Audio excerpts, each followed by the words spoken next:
Aretha Franklin sang for 3 presidents' inaugurations, including Jimmy Carter. At best, presidents of the United States only get 2 inaugurations. For Aretha Franklin, there were no such limitations.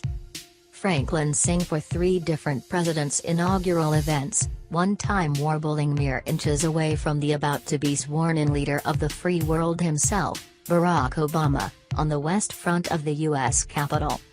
Meanwhile, a 4th president merely gave her the highest award available to citizens of the United States.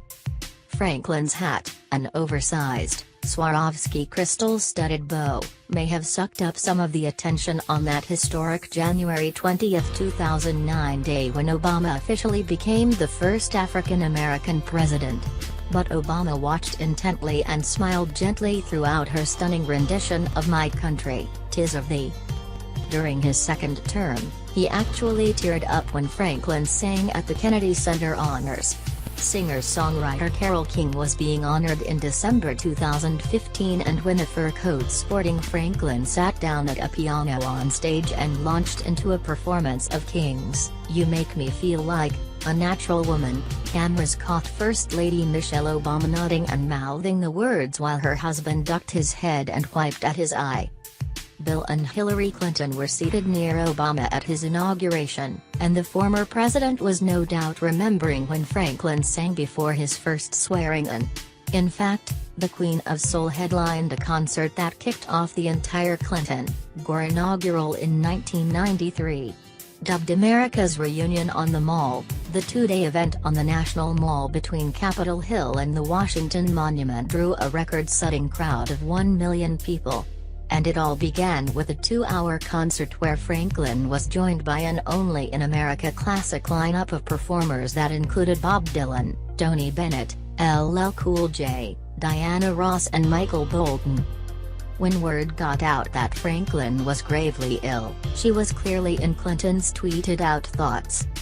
Meanwhile, it was Jimmy Carter who essentially thrust Franklin onto the presidential stage to begin with.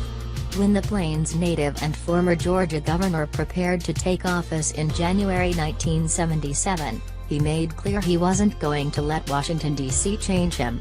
And that included his affection for American music in all forms, as witnessed by the lineup of performers at his night before the inauguration celebration at the Kennedy Center. Linda Ronstadt sang "Crazy," and there were also performances from the Broadway musicals 1600 Pennsylvania Avenue and by Greg Allman.